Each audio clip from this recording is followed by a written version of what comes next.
Hey everyone, welcome back to the Burnett Breakdown, where I, Hunter Burnett, keep up with the news so that you don't have to. This week, I'm going to be talking about some Supreme Court cases, Shohei Ohtani, and the African country of Niger. All right, we will start with the Supreme Court cases. So the cases that I want to talk about this week are not cases that any judgment has been released or anything like that. There have been no opinions, but they were oral arguments this week, and these two court cases that I'm going to mention are kind of related in some capacity. They relate to the same kind of issue regarding the relationship between government and free speech and how it interacts with private entities, okay?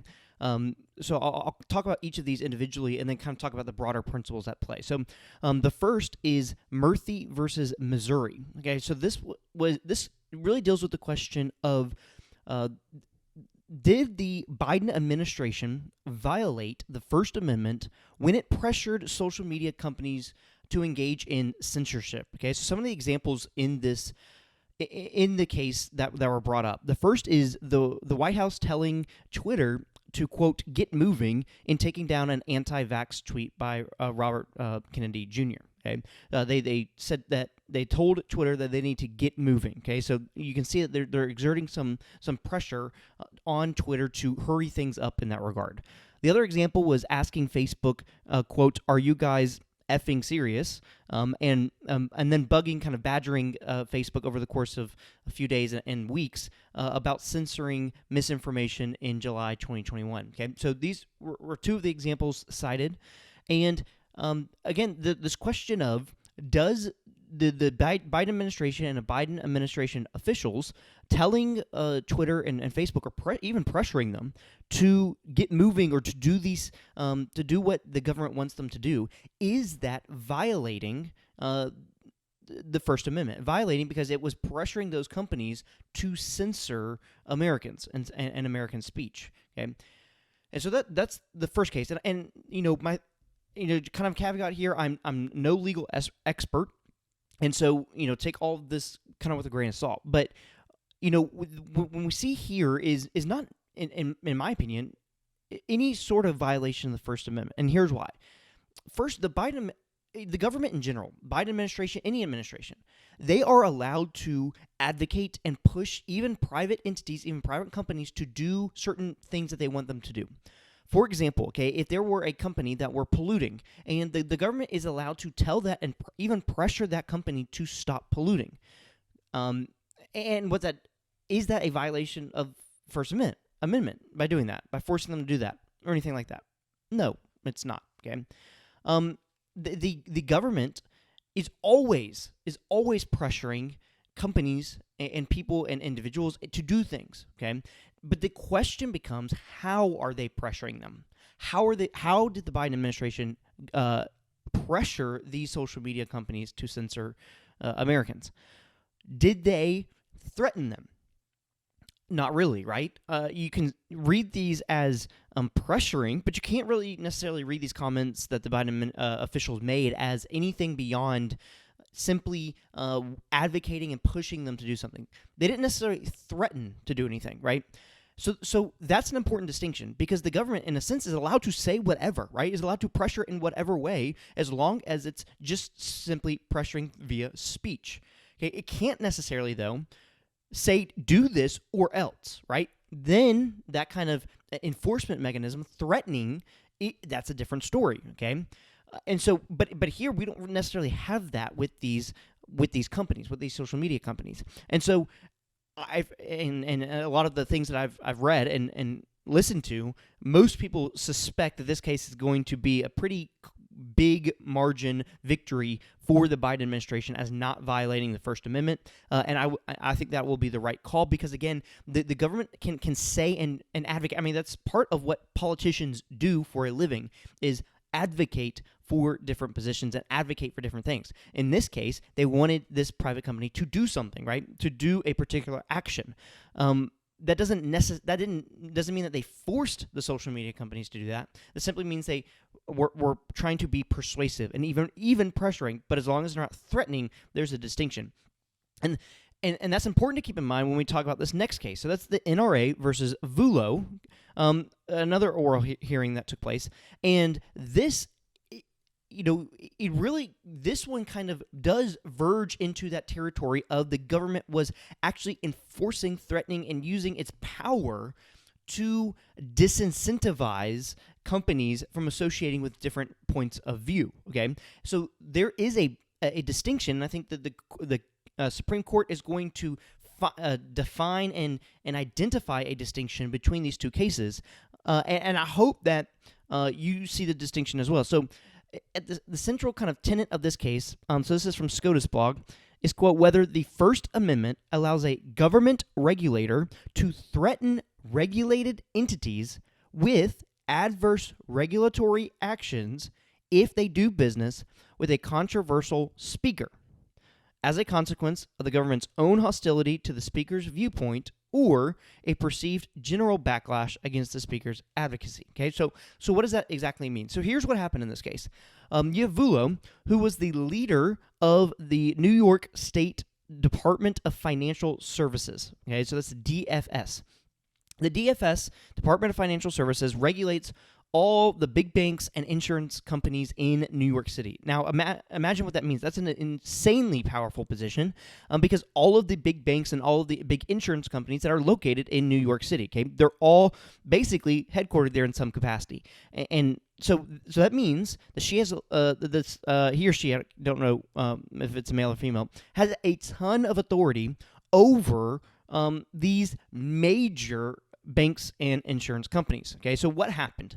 Well, this regulator of these banks and insurance companies issued guidance and statements encouraging these banks and insurers to assess and potentially end their affiliations with gun promotion organizations like the NRA. Okay, so now what you have is you have a regulatory body approaching banks like JP Morgan, like Citigroup, etc., okay, and insurance companies saying don't do business with the NRA because of their gun advocacy positions. And as a result of that, you had these big banks and insurance companies stop doing business with the NRA. So because why wouldn't they, right? They're being threatened by their regulatory agency that has significant power over them and is now threatening with that power, okay, to disassociate not because of any illegal activity that the NRA was doing, nothing like that, but simply because of their viewpoint in gun advocacy. Okay, so their viewpoint that should be protected is now being trounced upon by the regulators. And you can say, well, it wasn't the regulators. The regulators didn't do anything with the NRA. They simply told banks and insurance companies not to associate with them. So that's the question in this case. Can a regulatory body, can the government go through basically a third party to punish a group, an organization, for their political viewpoints? And I have a suspicion that the Supreme Court is going to rule that that is indeed a violation of the First Amendment. Okay, so again, taking these two cases in tandem, let's think about the differences here. The first one, you have government officials, you have administrative officials pushing, pressing, pressuring the companies, private companies, to do a particular thing, to censor a particular view, okay? But they're just advocating for that. They're not actually issuing guidance. They're not threatening regulation. They're not threatening legislation. They're doing none of that. They're simply saying you should censor these things, okay?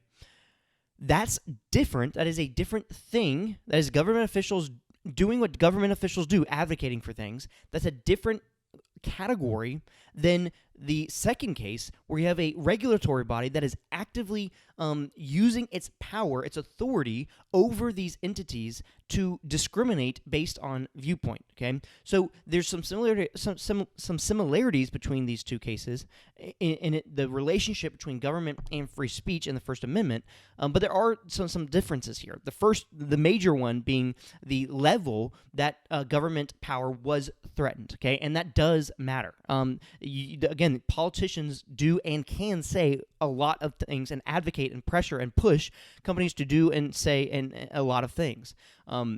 That's kind of their job. But they can't threaten and use their power to make it happen, which is kind of what you see in that second case. All right, moving on to Donald Trump's speech from last Saturday, okay? I want to talk about this speech. I don't love talking about Donald Trump speeches because they get a ton of news coverage anyway. I'm sick of Donald Trump. Everyone at this point pretty much knows how I feel about Donald Trump. And so I don't love, and plus Donald Trump says a bunch of crap, and I don't like, just analyzing his crap as if it should be worth taking seriously. But at the same time, we should take politicians at their word, regardless of how erratically they say stuff. And so I'm going to try to evaluate Trump's speech, not just on this was a mean thing that he said, okay, because the whole meme of, but he has mean tweets, okay, I think that's dumb anyway, because I think mean tweets do matter. And when you're, are aggressive and mean and hostile towards people and unkind towards people, I think that speaks to your character. And so I think those things are worth evaluating. But putting those aside, what I want to focus on is policy. What policy is Donald Trump pushing in some of his speeches and some of his rhetoric? And so the first policy that Donald Trump kind of pushed was with the January 6th, what he called hostages. Okay, so people who are in prison due to their actions and behavior on January 6th, 2021, and some of them are still in prison because they, turns out, broke the law, and when you break the law, you spend time in jail or prison, okay? And so he called them hostages and called them amazing patriots, and he said that he would, take care of them or handle them, I don't remember his exact wording, very early in his administration, okay? Which, what does that mean? We can debate what exactly that means of handling it, dealing with that situation, but nonetheless, he's calling these people who, actively tried to stop the transfer of power, the peaceful transfer of power. They actively tried to stop that. They trespassed and vandalized in a lot of cases federal property, and he is calling them patriots for that, and is promising to kind of ameliorate their situation in some capacity. Okay, I think that's bad policy, but even maybe I don't know if it's worse. Okay, but more specifically. Okay, a policy that he did indeed more specifically advocate for was instituting a 100% tariff on cars built by Chinese companies in Mexico. Okay, so this was kind of in response to these Chinese automakers who are beginning to build and manufacture their cars in Mexico. And then those cars, in some instances, are being traded with the United States and being brought into the country and sold to the American consumers, okay? So tariff policy we can go back and forth on that, okay? How much tariffs should we or should we not put on China? Are there national security concerns with China, and that's why we need to implement tariffs, et cetera, okay? But a 100% tariff on cars built by Chinese companies in Mexico is insane, okay? Not only is it insane because it jacks up the prices of those cars and hurts American consumers, okay? American consumers are harmed by tariffs. It's just like putting a tax on you. If you put a tariff on a good, it makes that good more expensive because the company is now having to pay more in order to access the market, which means they have to recover that loss in some capacity, which means raising prices. So tariffs always hurt consumers, okay? Now, we can possibly say, but it's worth hurting the American consumer because these companies in China are taking advantage of something, okay? I don't even really know what, okay? Because cars are not a national security concern, so I don't really know the justification here other than he doesn't like China. Okay, but not only is it bad enough that it hurts consumers, but it will inevitably lead to China jacking up tariffs on American-made products sold in China. And that's a big deal because that is going to hurt American companies. Okay, American companies want and need access and have, in a lot of cases, access to Chinese market, okay? The Chinese market is a growing it's been growing. It still is growing. It's not growing as fast. The middle class in China has been growing, which is a main market for companies.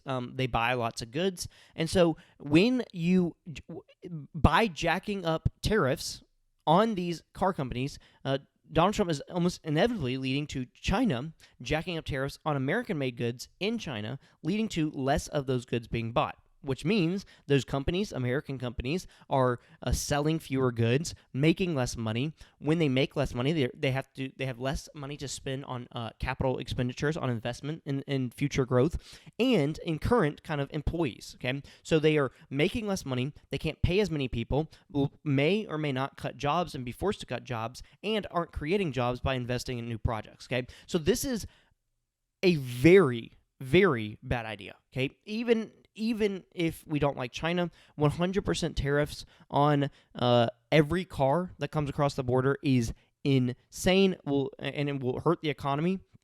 Which again, we can have the argument about whether hurting the economy is good for national security reasons. But I don't know how in this instance cars are a national security concern. Okay, so we can talk about chips, microchips. We can talk about pharmaceutical drugs. We can talk about things like that. But cars, I just don't see how they fall into that category of national security.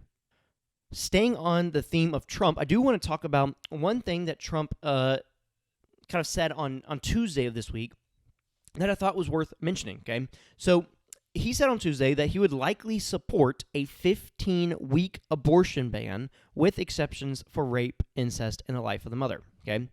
He said, quote, "The number of weeks now, people are agreeing on 15, and I'm thinking in terms of that, and it'll come out to something that's very reasonable." Okay?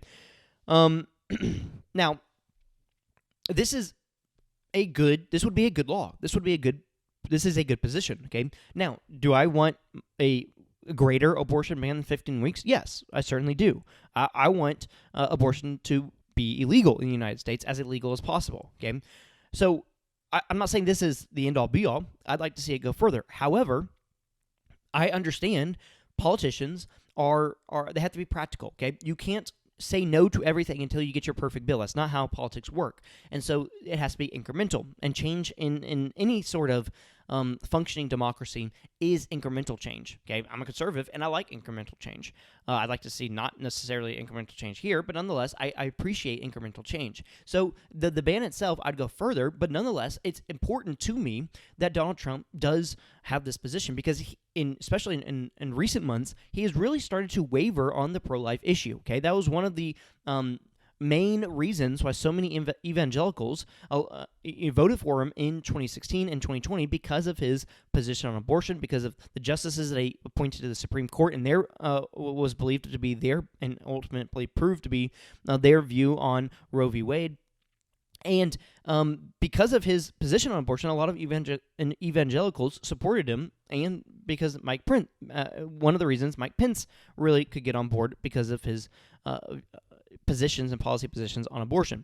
But he started to waver as it became more and more apparent that the pro-life position isn't necessarily the most popular position in the United States. It turns out that a lot of people were pro-life when it didn't mean anything. When there was Roe v. Wade, that was the law of the land, and we couldn't really change that at the time. And so it was easy to be pro-choice, but it turns out it's much harder to be pro-choice when it actually has real world impacts. And so it was Republicans and just abortion policies and constitutional amendments, etc. Anytime abortion has been on the ballot, it has not performed well. The pro-life position has not performed well. And so Trump started to waver. So it is nice, and I do want to give Trump credit here for not wavering and for at least coming out in support of a 15-week abortion ban. I do think that's important, okay? And as much as I criticize Trump, I will try to acknowledge when he does something like this, which obviously is a ban that I would support. Moving on to the United States versus Apple, okay? So this was a filing by the government accusing Apple, the giant tech company Apple, of blocking software developers and mobile gaming companies from offering innovative services on the iPhone, resulting in higher prices for consumers. So this is an antitrust complaint that Apple, because it doesn't allow software developers and other companies to develop using the kind of iOS system. It's blocking third parties from doing that. Because of that, the complaint is it's resulting in higher prices for consumers. Okay, it's harming consumers. Now, a couple of things here. The first thing to point out is that it is important that they are claiming that it's harming consumers. The reason why that's important is because for a long time, antitrust law has basically been the standard has been, does it harm consumers? Okay, if it doesn't harm consumers, then the government has no business doing blocking or whatever. Okay, so does it hurt consumers? That's number one. Okay, that's has been the standard for a long time, and so we see here that the standard, kind of the complaint is it is harming consumers, leading to higher prices. Okay, now what about this complaint? Okay, I don't buy this complaint at all. Okay, it simply doesn't make any sense to me.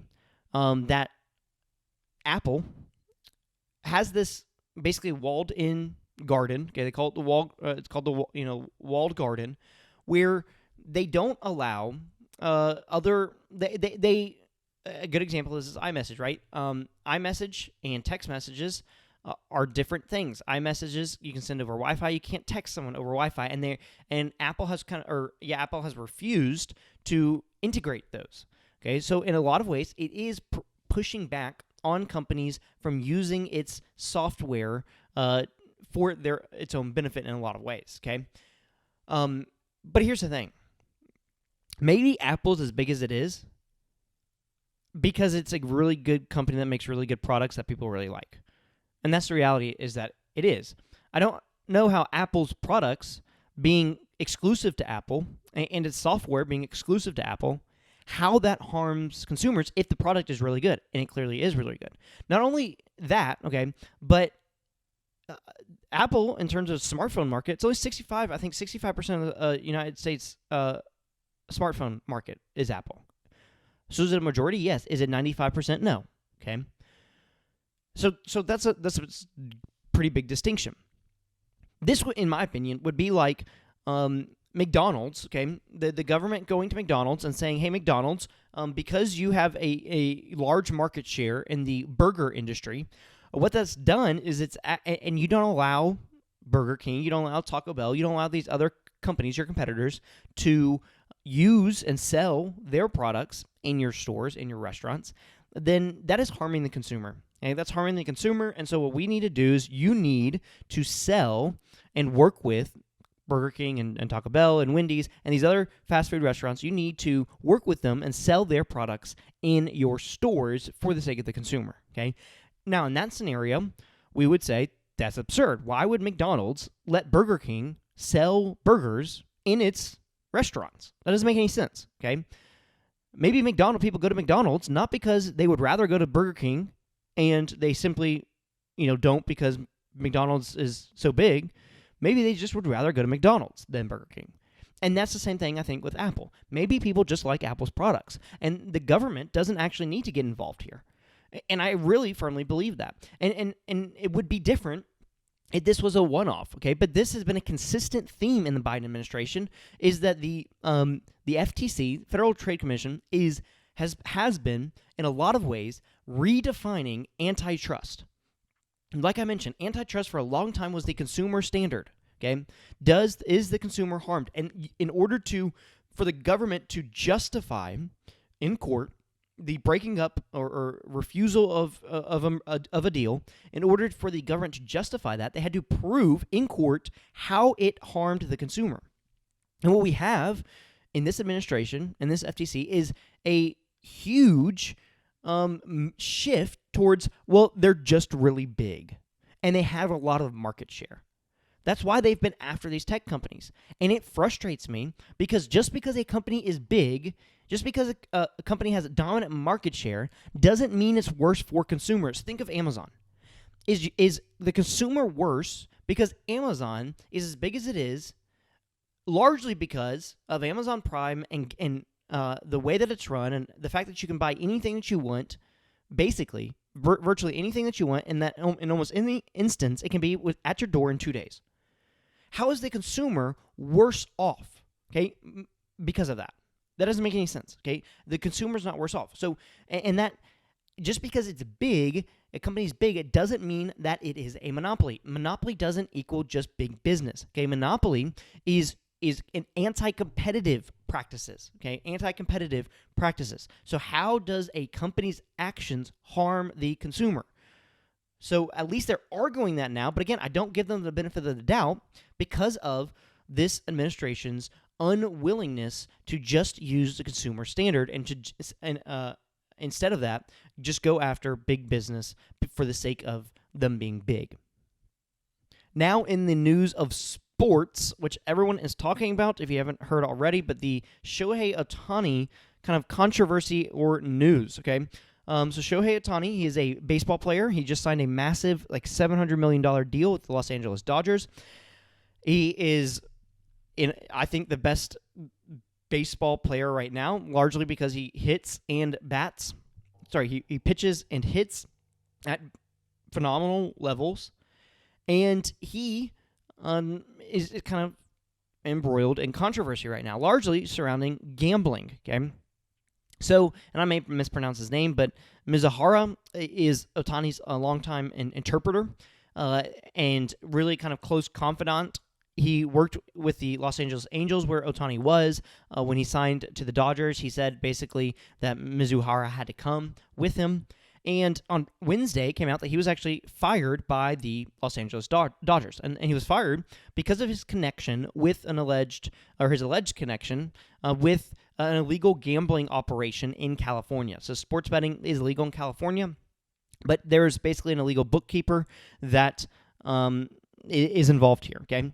And according to the reporting out there, a total of $4.5 million was wired from Shohei Ohtani's account, the baseball player, Shohei Ohtani's account, to the illegal gambling bookmaker, okay, bookkeeper.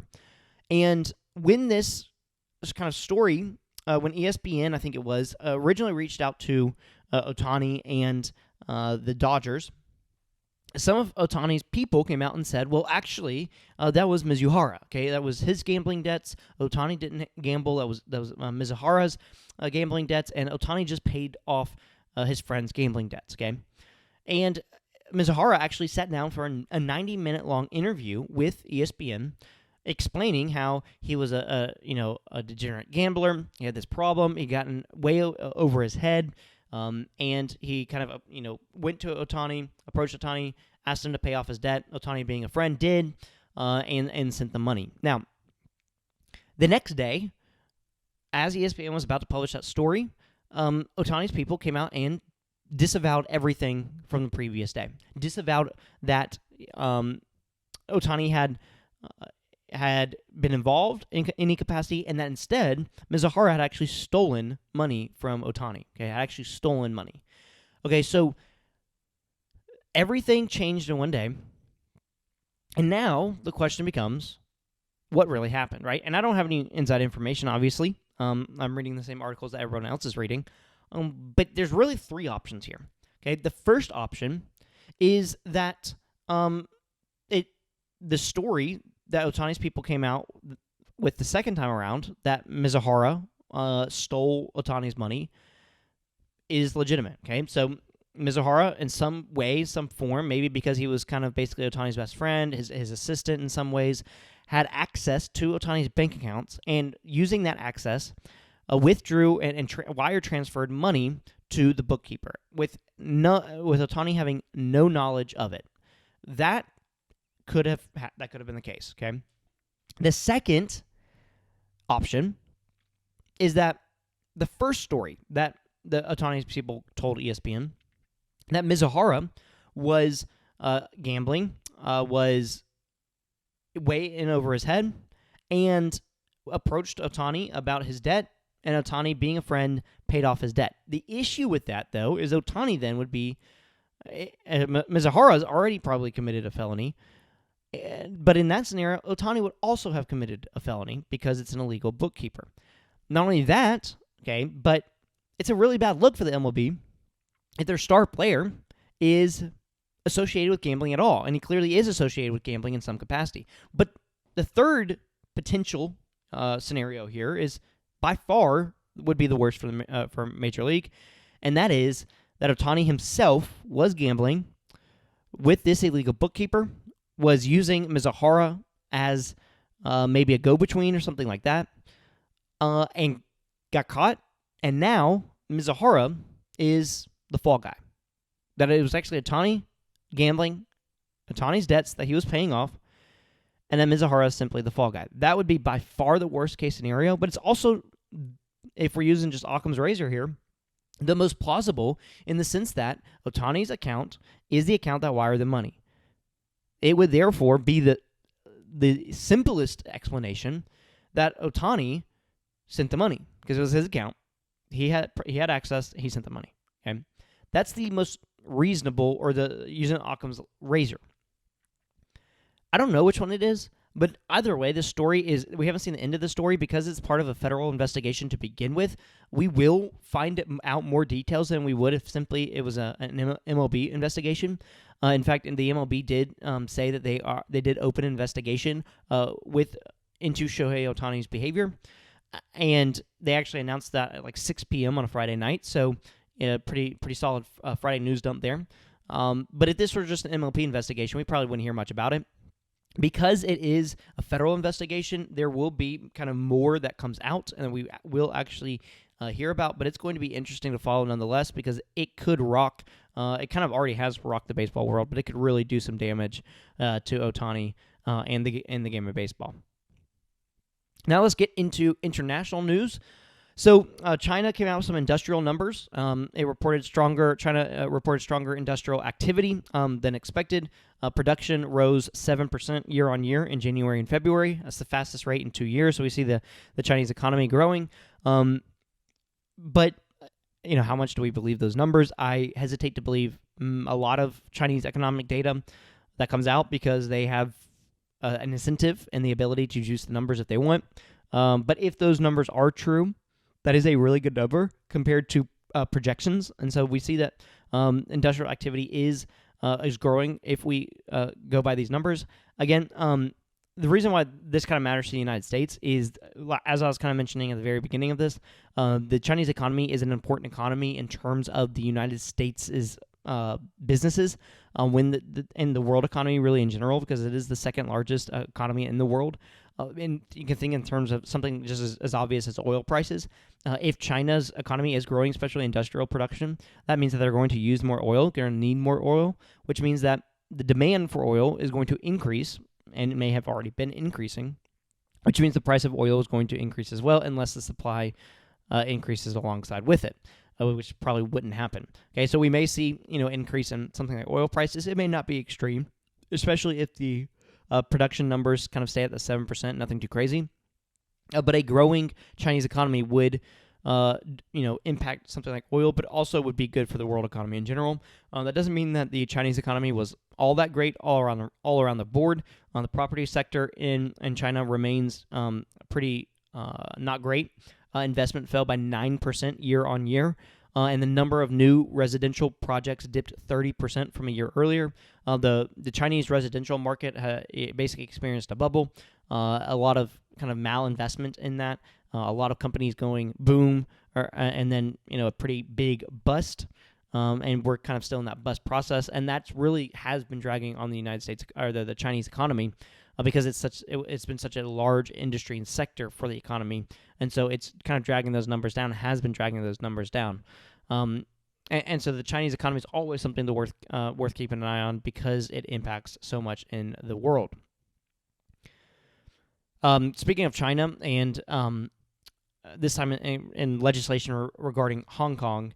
So the Hong Kong's legislature, which is basically consumed by Chinese Communist Party loyalists at this point, approved a broad security law on Tuesday, providing the government with a large amount of authority to crack down on things like political dissent, on protests, because of, quote, national security.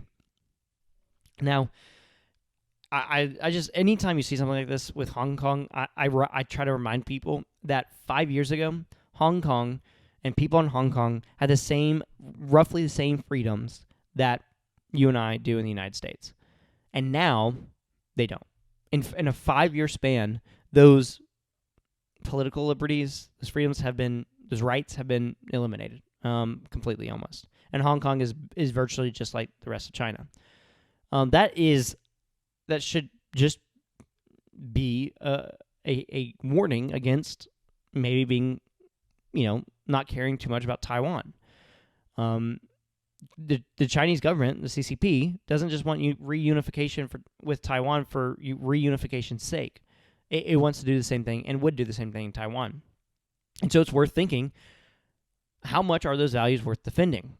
The Republican Party right now is going through a phase really where it doesn't really care about defending those values.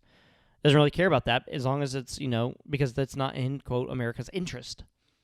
In the early 2000s, with George Bush and the Iraq War, it was a central tenet of the Republican Party that we want to promote freedom and liberty, these values, these American values all across the world. Anywhere that we can do that, we should. And so the Republican Party is going to continue to have to wrestle with that question, especially in regards to China and Taiwan.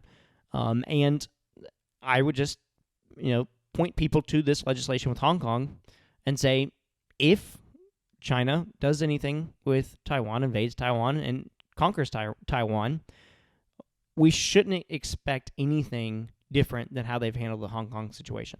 So if tensions start to flare, anything like that, and people start to make light of the fact that China just wants to reunify, that's all they want to do. Who are we to get involved in Chinese politics? Keep in mind that there are people's lives at stake. We can count the cost, we can do all that, but we have to keep in mind what are the costs and the freedom and liberty of people across in Taiwan and is at stake, as we see with Hong Kong. A less, significant country in the world, and by significant I mean not in the news as much, but has been more recently, and I have talked about it on the podcast before, and that is the African country of Niger. Niger, or Niger, I've kind of heard both ways. I'm just going to say Niger.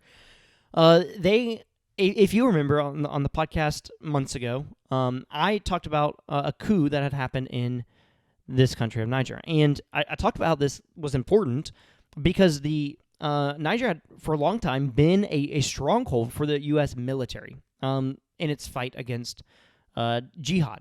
And so a development occurred where the junta, the group, the military junta that performed that coup, that took over the Niger government, this past week, revoked its 14-year-old defense agreement with the United States. I did see some other articles that said that they didn't necessarily revoke it, that there was some confusing, the U.S. military themselves were confused, so they were asking for clarification. But what I do think, I think kind of what the consensus seems to be is that they want the United States to remove all their military presence in the country. Basically, what this deal allowed is some military presence in the form of kind of boots on the ground, and there's somewhere between 600 to 1,000 U.S. troops and a drone base in the country, and though the Niger military junta is essentially saying that they need to leave.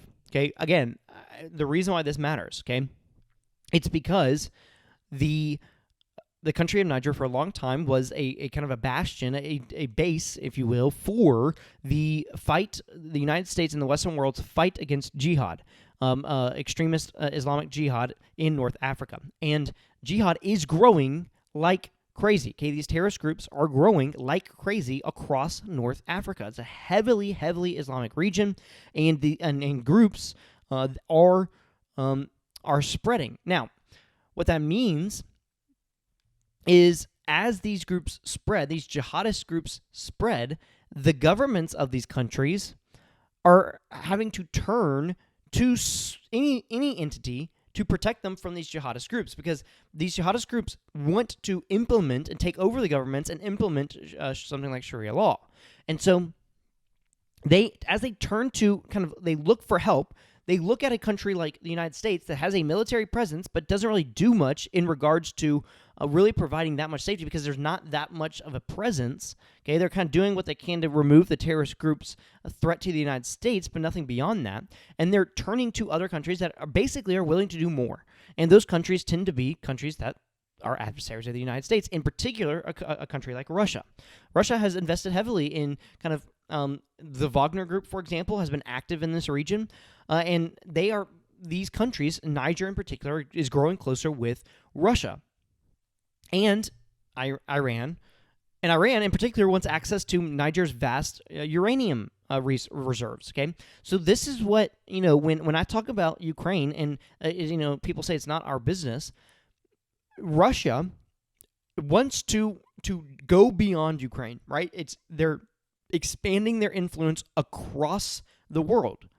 And so it's not just Ukraine. It is the influence and the power and the ability of Russia to exert its influence and what that means for the United States' safety.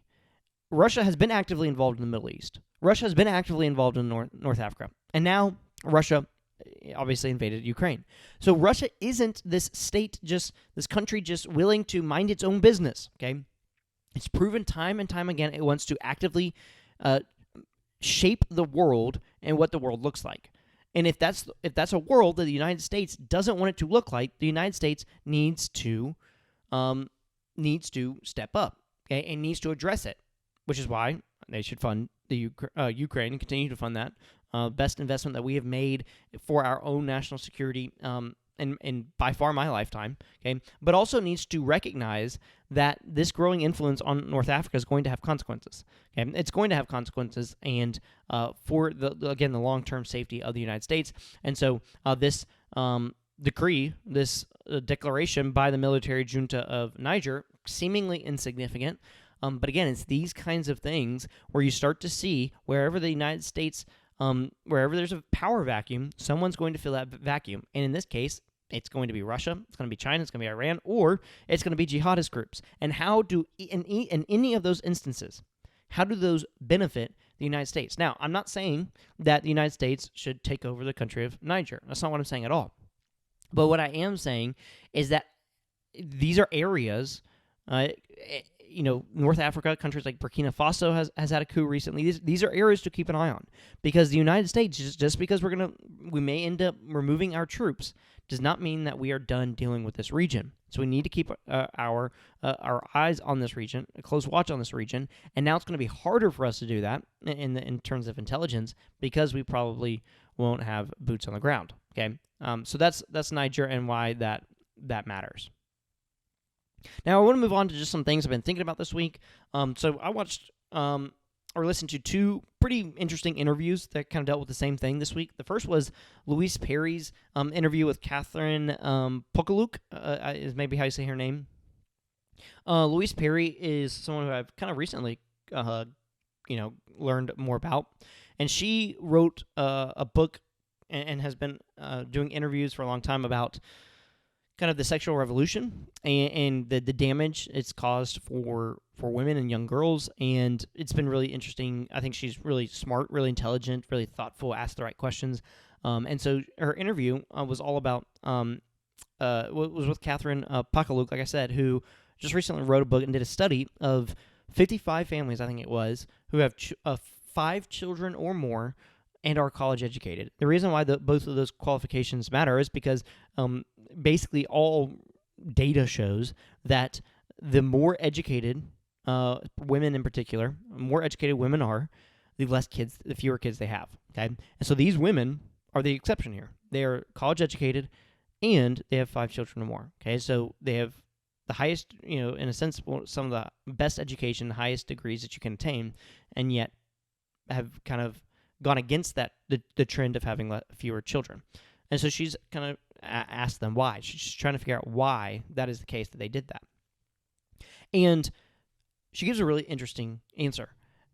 Basically, what she kind of as she talked with these women, again, this isn't this is 55 women. It's in a sense kind of anecdotal, and she's not claiming it to be anything more than that. But I think it provides a lot of insight.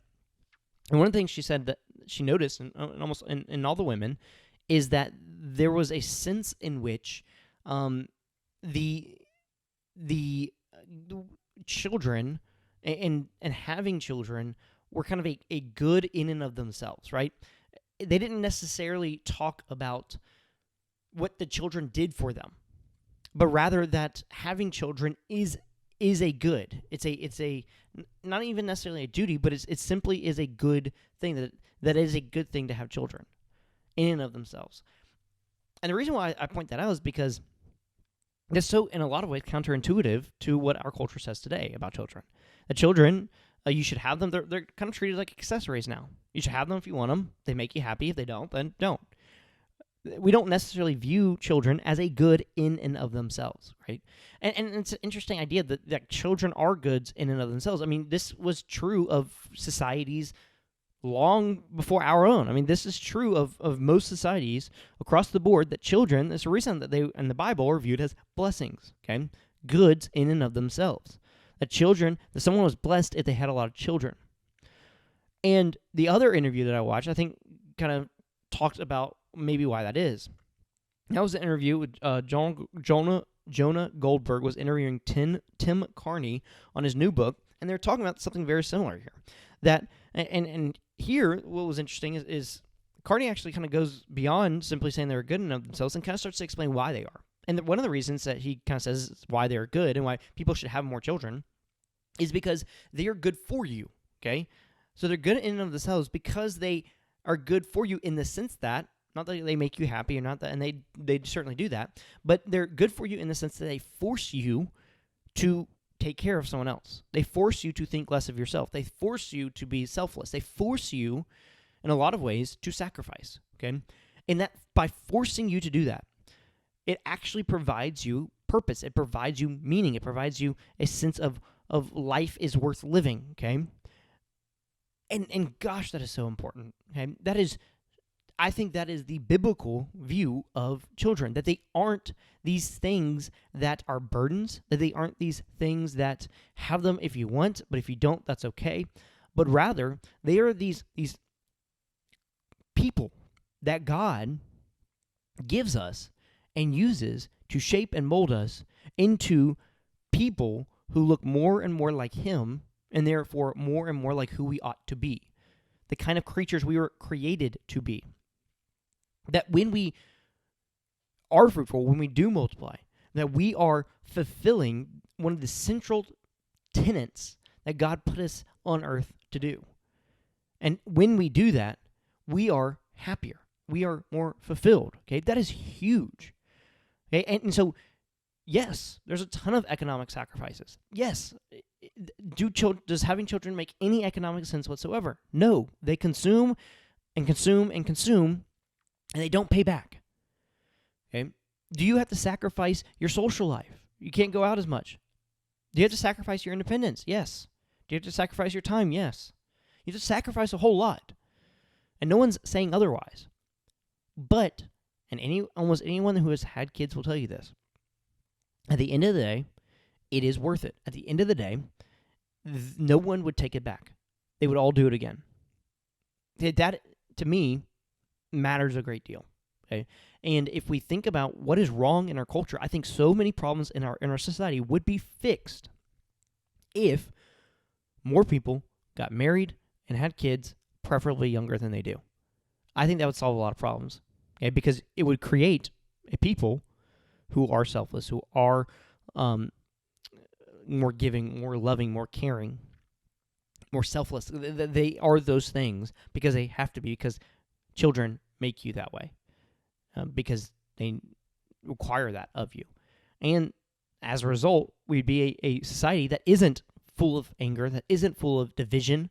We'd be a society that is full of a bunch of people who are more selfless, more caring, more loving than they would have been otherwise, and aren't kind of left with this feeling of despair and hopelessness, but rather one of meaning, because they've taken on this responsibility of children, this joy and this responsibility. And so I do think that we're starting to see some cultural conversations about the value of children, the value of family, and how not only are they like, if you want it, you should have it, but rather that they are part of what makes life worth living. So I hope this conversation continues because, again, I think so many problems would be solved if we kind of took some of this to heart. And the last thing that I want to end with is another quotation of the week. This comes from a book that I'm reading, which at some point in the future I'll probably talk more about. I'm only about 40 or 50 pages into this book, but it's been a phenomenal book so far. It's called Transubstantiation by Dr. Brett Salkeld, I think is how you say his name. Not really sure. He is kind of tracking in this book, the theology, the history of the idea, the theological idea of transubstantiation, kind of from an ecumenical perspective, which is really interesting. He's Catholic, but he's kind of viewing like what kind of ecumenical progress has been made. So it's a really fascinating book. And I've learned a lot already about transubstantiation. But there's one part in there where he starts to talk about God as being kind of what it means to be, right? If you think about when Moses is in front of he's in the presence of the burning bush. And God in the burning bush is telling him to go to Pharaoh and tell him to let my people go. And Moses says, well, if the people ask, who sent you, what should I say? What's your name? And God says, tell them I am sent you. I am, to be, okay? Ultimate being, ultimate objective reality, what it means to exist. Okay, God is saying that I am the thing that exists. All existence is contingent on my existence, okay? And that's what it means to be. Okay? I am who I am. All right, so kind of with that idea, this is what Dr. Salkeld writes. Quote, were God a being in or alongside of the universe, one of the natures in the world, God could not become a creature without ceasing to be God or compromising the ontological integrity of the creature he becomes. So that's actually a quote from Robert Barron. He continues. This is Salkeld now. In fact, Christian teaching is not simply that Jesus was fully human, but even that he was more fully human than the rest of us. Far from limiting his humanity, his divinity perfects it. It's a beautiful quotation. The reason why I think it gets at the heart of so much of what it means to live as a Christian is that if God is ultimate existence, he is what it means to be. All existence is contingent on his existence.